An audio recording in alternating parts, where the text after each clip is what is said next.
All right, guys. Coach Bergeron, fire away.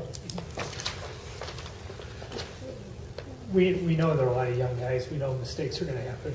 But how do you handle the young guys in terms of mistakes? I mean, you certainly don't want them coming in and saying, hey, I'm a young guy, I made a mistake. But how do you make sure the expectations remain high for them? Well, I think we keep our finger on them. You know, we're doing it in practice. We're doing it as we break down last weekend and learn from what we did and what we didn't do. That's really the only way I know how to do it. The one thing that disappointed me about the first period on Saturday is I thought a lot of that was mental. We just weren't ready to play at a high enough level. And you know, it was everybody. It wasn't just the young guys. It was all of our guys, and that includes older guys. So I don't know any other way, Kevin, other than keep the pedal on the foot on the gas and push forward and continue to point out, whether that's calmly or not calmly. I'm not sure if that's a word, but continue to point out mistakes, because the expectations are extremely high. And we are going to continue to point out mistakes, and we are going to continue to show guys that this is the right way to do things and this is the wrong way to do things. I just don't know any other way. So that's what our focus is, and I do believe that we're at least building towards something now, you know, where we feel like we've got the players we want. We've got guys in positions that maybe they're a little bit young for right now, but at least we're building towards something, and they're going to start making improvements on those mistakes, and with that, I think overall our team play will improve. So we're positive about what's going on. We just don't want to pretend that a mistake here, a mistake there is something that, you know, is okay. We know mistakes happen. Our job is to correct those mistakes, and then that's the only way we know how to do it, is just to keep pushing. Heard the post-game show, Barry Schutte said that between the first and second period, it was basically the players that stepped in to say, hey, we didn't get the job done, we've got to do better. An encouraging sign, because I know you're looking for leadership. Yeah, absolutely. I mean, I had my little 30 seconds on the bench where I went a little haywire. I thought the second goal he scored was offside, but that kind of got me off on a tangent. I felt like I was going to bite my tongue a little bit up until that point. But after the first period, we didn't say a whole lot. I mean, people were like, what'd you say after the first period?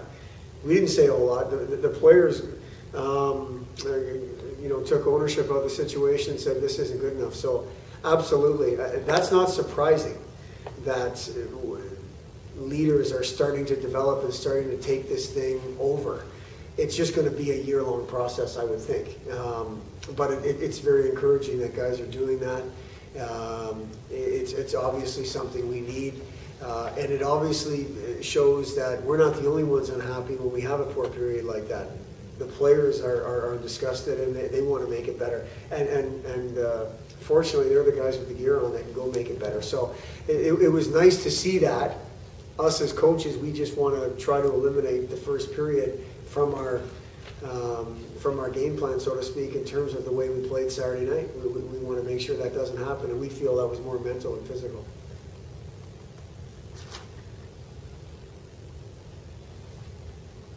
What do you expect from Huntsville this weekend? Well, they're a team that doesn't get to play at home very much, and that's a fact. So I expect them to be extremely excited and pumped up to play at home. They played Lake Superior very well. Those are the tapes that we've been able to watch. And I think both games were 2-1 games, and Lake Superior came out on top. But according to the tape that I watched, they could have won either way. It was a little more lopsided last weekend at Western Michigan, just in terms of the result of the game and what it looked like. Some of the shots were a little bit one-sided. Remember back to last year, it was two very tight checking games here, and then the game at RPI, it was tight checking through the first. I think we got a couple of goals in the second period to separate a little bit. I expect it to be another difficult 2-game series in college hockey. That's I can't say league play because it isn't, but these guys are going to be hungry. These guys come from the same leagues that our players come from, which is what I said about UConn's players. You know, UConn's a great example of a team that gets overlooked by a lot of people, and they work extremely hard. They've got a great goaltender. They've got their top players are very good, and you know, they were 2 hard-fought games here.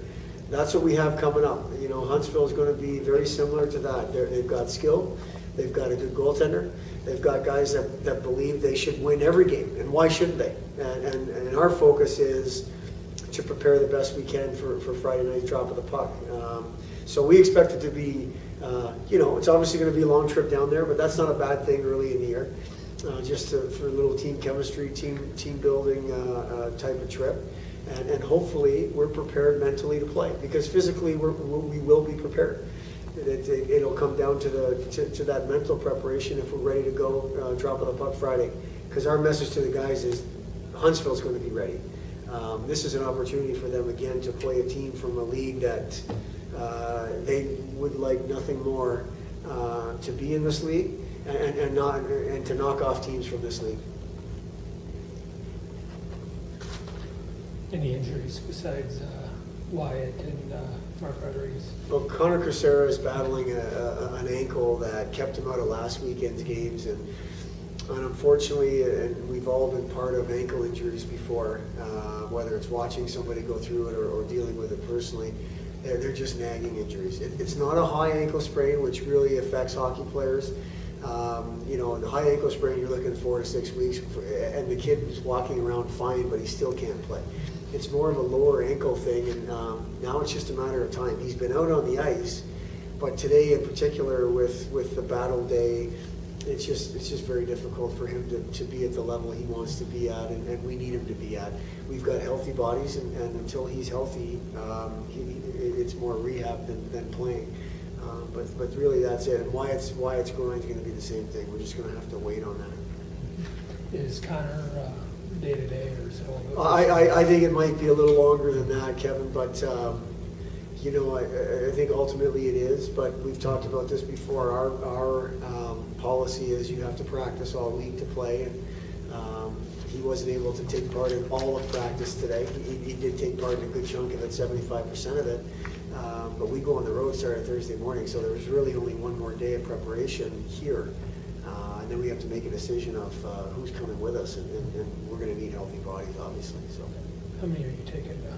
we'll just take our normal 22, just like we would for a league series. We dress our 20, and then we'll bring one extra forward, one extra D. As far as we know right now, I don't see any reason why we wouldn't do that. Any idea when Mark Rodriguez might be back? No, because of the way we feel Mark plays when he's at his best, and you and I have talked about this a little bit, we want him to be physical a little more consistently this year. And I just think with a shoulder injury, that's going to take time.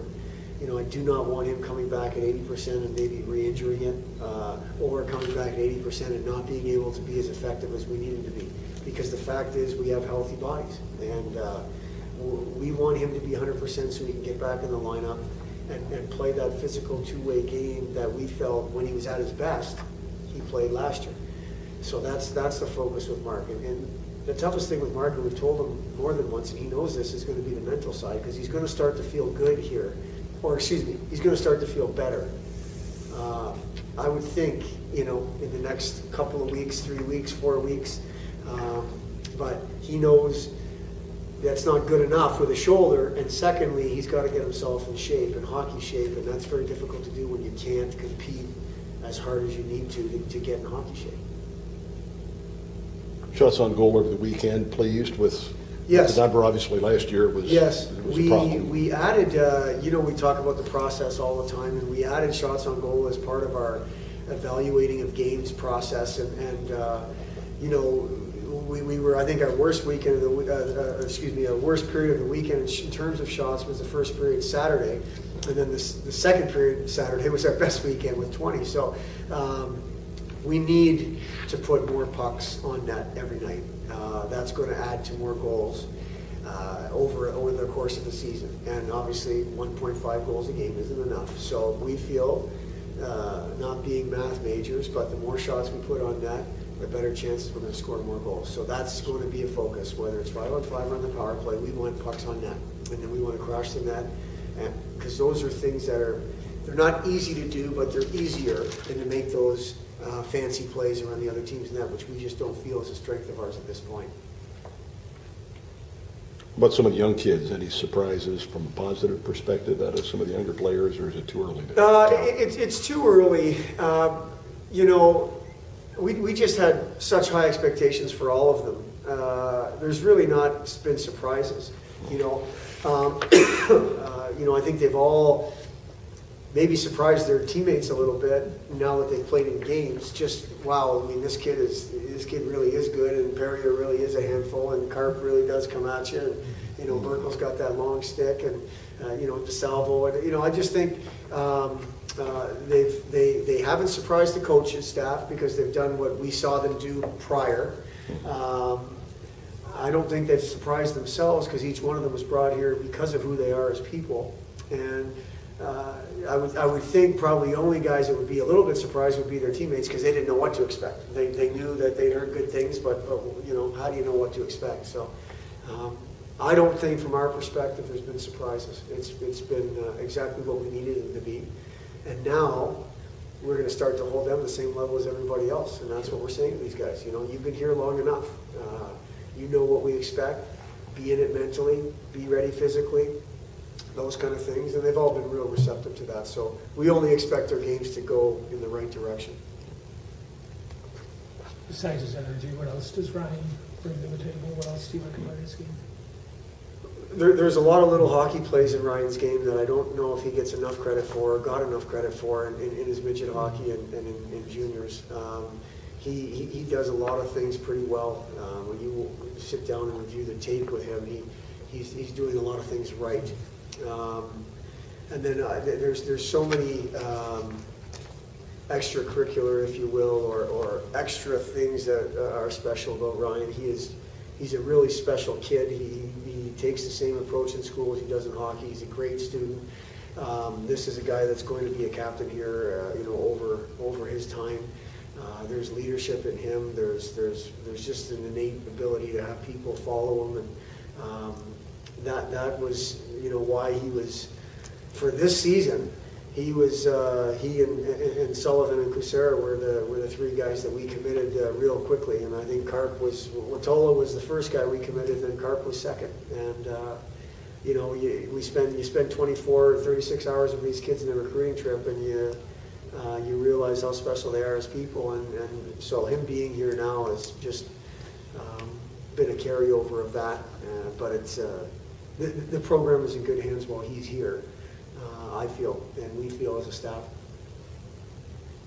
Have you picked captain yet? We have not, and I don't feel we're going to this year. The captain is going to be a rotating thing, but that's strictly in terms of who talks to the referee and who goes to the referee meeting or the captain's meeting as the game starts. We're going to lead by committee. We've talked to the team about that. We're going to lead by committee. We've done everything together. We will lead together. Everybody can be a leader in their own way, and in our opinion, there's no reason why each 26 guys can't be a captain in their way this year. We just felt like there wasn't one person ready to wear that C, and that's not something to us that we just throw around. If it's better by committee, then that's what we're going to go with. And I really feel that's something we just stand fast with for the year. So captains aren't on game by game?